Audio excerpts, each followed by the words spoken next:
Olá, amigos do Neurorádio em Pauta, tudo bem com vocês? Tudo certinho por aí? Vamos a mais um daqueles vídeos de pergunta e resposta?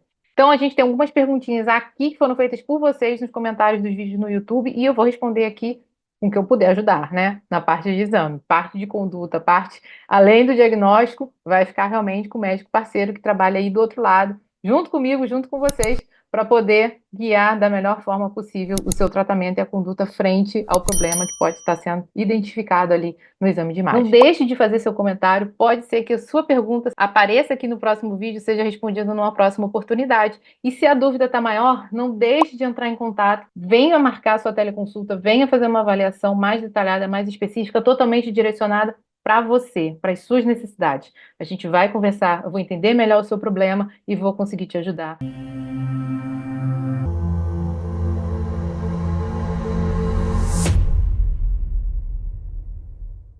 Estou com 36 anos e tenho sentido espasmos ininterruptos, que são as mioclonias, em corpo inteiro, com formigamento em pés e mãos e às vezes pequenos choques pelo corpo há cerca de 8 meses. Já fez eletroneuromiografia do normal, que é o principal exame para fazer indicado, né, para esse tipo de avaliação, porque pode ser um problema da musculatura ou do nervo periférico, e aí é muito difícil a gente ver com a ressonância magnética. O exame é realmente a eletroneuromiografia. Mas ela tem uma ressonância que diz que tem alterações leves da substância branca cerebral compatíveis com área de desmielinização, gliose e ou infartos incompletos fasecas 1. Devo me preocupar com esse resultado? E aí eu tenho pavor dessa frase, é o que eu sempre falo.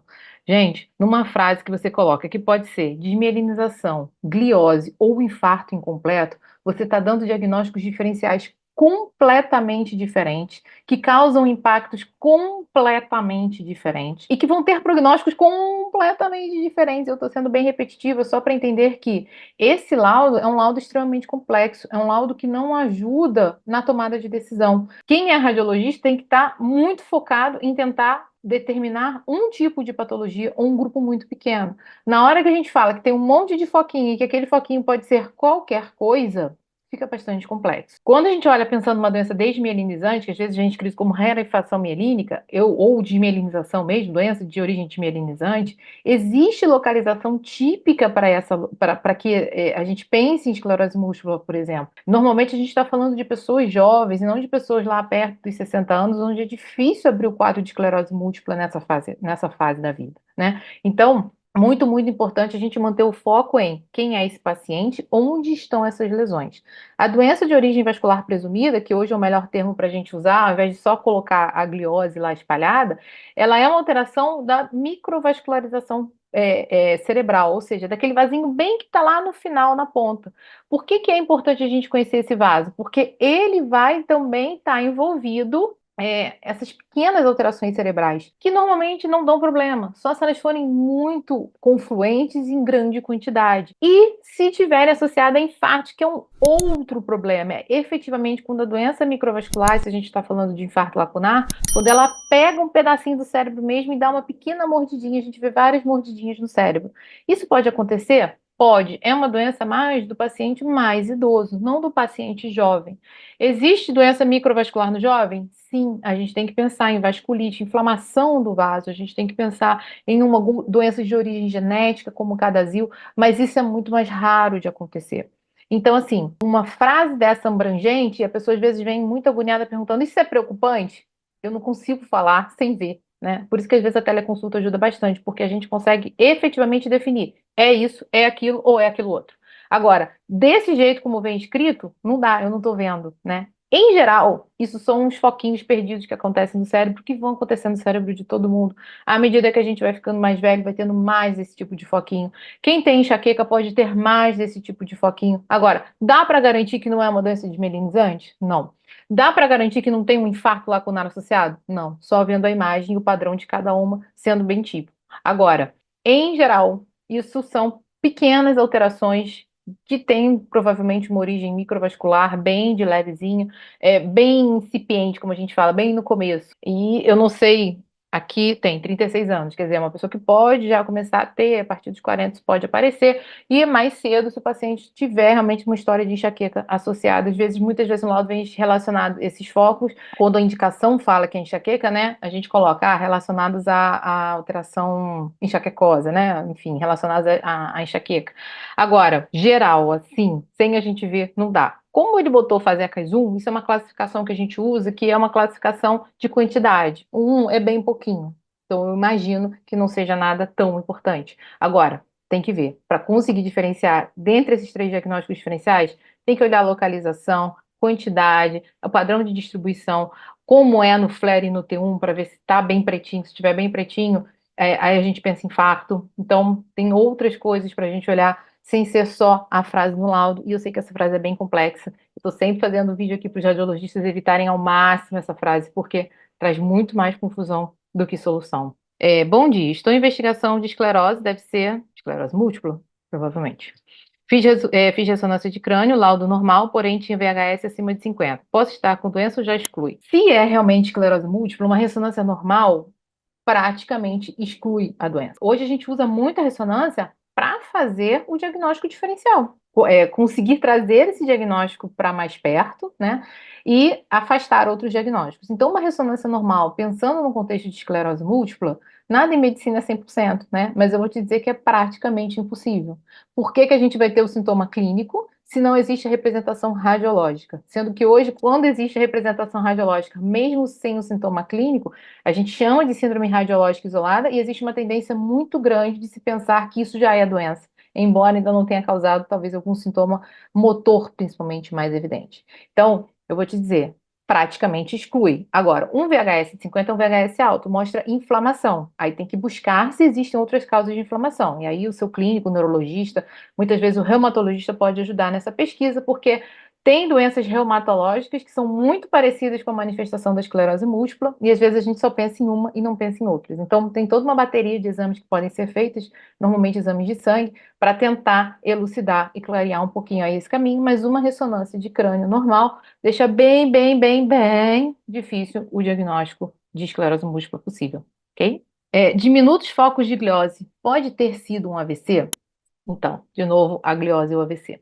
Quando a gente fala em focos de gliose, o que que a gente fala? O que que a gente pensa? Eu sempre falo isso para os pacientes quando eu estou atendendo. Tá vendo um monte de pintinha que a gente tem? Eu tenho um monte, porque eu adoro pegar sol, embora isso seja bem errado. Mas quanto mais sol a gente pega, mais pintinha a gente fica, mais sol, mais marca de sol, vamos dizer assim, a gente vai tendo no corpo. A gliose, ela é como se fossem esses sinais, só que no cérebro, né? Elas vão aparecendo ao longo da vida. Mas isso não quer dizer que é um AVC ou que foi um AVC. O que que é o AVC? O AVC é quando existe uma perda tecidual importante, que como a gente perde um pedacinho do cérebro. Pode ser um pedaço grande, dependendo do vaso que fechou, né? Se for um vaso grande. Agora, se for aquele pequenininho, aquela pontinha lá do vaso, o último vasinho cerebral possível, ele deixa uma marquinha bem pequena. Mas na ressonância, isso é diferente da gliose. A gliose, ela só brilha no flare, como a gente chama. O AVC não, ele brilha, ele vai ficar com um sinal semelhante ao do líquor. Então ele vai ter um buraco. Ele fica preto no flare, ele fica preto no T1 e ele brilha só no T2, porque é líquor. Olhando a RM, todas as sequências, a gente consegue fazer esse diagnóstico diferencial e é bem interessante, isso vem bem explícito no laudo, para falar exatamente que é gliose, mas não AVC, que é gliose, mas não um padrão de infarto lacunar. Agora, todo mundo vai ter gliose? Não. Tem gente que vai ter mais cedo, tem gente que vai ter menos, mais tarde, né? Com 80 anos, acima de 70, é comum a gente ter gliose cada vez mais comum à medida que a gente vai ficando cada vez mais velho, é o esperado também. Agora, devo me preocupar? Depende. Qual a sua idade? Qual a quantidade? Tem certeza que não foi, que não é infarto lacunar? E aí, só olhando, só entendendo caso a caso. Por isso que a teleconsulta, às vezes, traz um alívio bem grande para quem está recebendo aquela mensagem e pode efetivamente ajudar no seu diagnóstico diferencial. Tem uma pergunta aqui que ela é bem grande. Pelo que eu entendi, é uma paciente que já teve algumas alterações que provavelmente estão relacionadas dor de cabeça, depois alguma coisa relacionada à crise convulsiva, está tomando remédio, né, o Depakote, que é um remédio usado para crise convulsiva, parou de tomar. E, enfim, tem medo de ter outras crises, que na verdade tem medo de ter um AVC, enfim. A relação que pode existir entre epilepsia, AVC, entre a epilepsia sumir ou não. Então, assim, quem tem um quadro de epilepsia tem que ser acompanhado pelo neurologista. E existem vários tipos de epilepsia, né? A gente vê, né, o mais clássico que as pessoas conhecem é aquela tremedeira, né? O paciente ficar se batendo. Mas, na verdade, essa não é a única crise que existe e ela representa, e mesmo que seja essa crise, são causas diferentes. Todo mundo tem que ganhar uma ressonância de cérebro para ver se existe alguma malformação, alguma lesão no cérebro que esteja indicando, né, que esteja propiciando a crise convulsiva. O AVC, ele pode ser uma causa de epilepsia, principalmente no paciente mais velho. No paciente mais jovem, que teve uma doença microvascular ou vascular maior por qualquer outra causa, também pode levar a um AVC, que também pode levar a epilepsia. Agora, epilepsia levar a AVC não é mais comum. A não ser quando são aquelas alterações de mal epilético, que aí o paciente fica num estado de crise convulsiva durante muito tempo. E aí esse paciente é um paciente muito grave, que está no CTI, monitorizado, que tem que usar altas doses de sedativo para induzir um coma para ver se o cérebro dele para de fazer aquelas crises convulsivas. Então são alterações de origem diferente. Não dá para a gente prever se a crise vai voltar, tem que entender qual é o seu tipo de crise. Então, o neurologista pode te ajudar muito nessa avaliação e ter a ressonância para saber se é uma ressonância normal ou não, né? E se tem alguma causa estrutural, ou seja, alguma lesão no cérebro que faça com que você tenha repetidas crises. Se existe a lesão estrutural, é muito difícil não ter nova crise, né? Porque a lesão da estrutura está ali. Tem lesões que podem ser ressecadas, tem outras que não, e aí aquele quadro tem que ser mantido realmente com a medicação para evitar o surgimento de novos episódios de crise. Então, isso é uma avaliação caso a caso, mas é muito importante que o radiologista trabalhe em parceria com o neurologista para entender exatamente como o exame de imagem pode ajudar nessa avaliação. Formação calcificada que mede 0,5 centímetros, compatível com meningioma, apareceu no meu exame. Alguém sabe se é grave? Então, 0,5 centímetros é super pequeno. Calcificações em volta do cérebro, né? O meningioma ele não está dentro do cérebro, ele está na meninge, que é a membrana que que reveste o cérebro. É super comum. Aí ela pode calcificar sem ser o meningioma, principalmente à medida que a gente vai ficando mais velho também. Então, 0,5 centímetros é muito pequeno. Se não injetou contraste, não dá nem para a gente saber se realmente é um meningioma, às vezes é uma calcificação dural espontânea, que vai acontecendo ao longo do tempo. Se mesmo que seja um pequeno meningioma, é muito pequeno, né? E aí não causa efeito compressivo. Eu acredito que não vai causar problema nenhum. Agora, dependendo da localização, tem estruturas do cérebro que não podem sofrer nenhum tipo de compressão, onde elas passam por orifícios muito pequenos, principalmente aqui, né, no fim, perto do tronco cerebral no bulbo. Então, dependendo da localização, pode dar algum problema.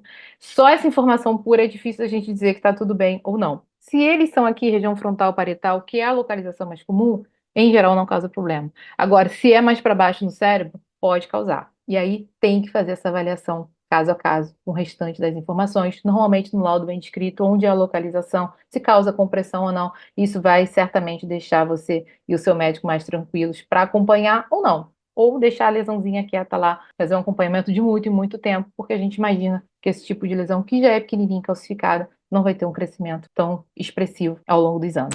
Então, no vídeo de hoje, a gente tirou algumas dúvidas de vocês que estão colocando os comentários aqui. Não deixe de fazer seu comentário, pode ser que a sua pergunta apareça aqui no próximo vídeo e seja respondida numa próxima oportunidade. E se a dúvida está maior, não deixe de entrar em contato, venha marcar sua teleconsulta, venha fazer uma avaliação mais detalhada, mais específica, totalmente direcionada para você, para as suas necessidades. A gente vai conversar, eu vou entender melhor o seu problema e vou conseguir te ajudar a chegar no seu diagnóstico diferencial e ajudar seu médico a ter a base para conseguir tomar a melhor conduta frente ao diagnóstico. Combinado? Te vejo no próximo. Um abraço.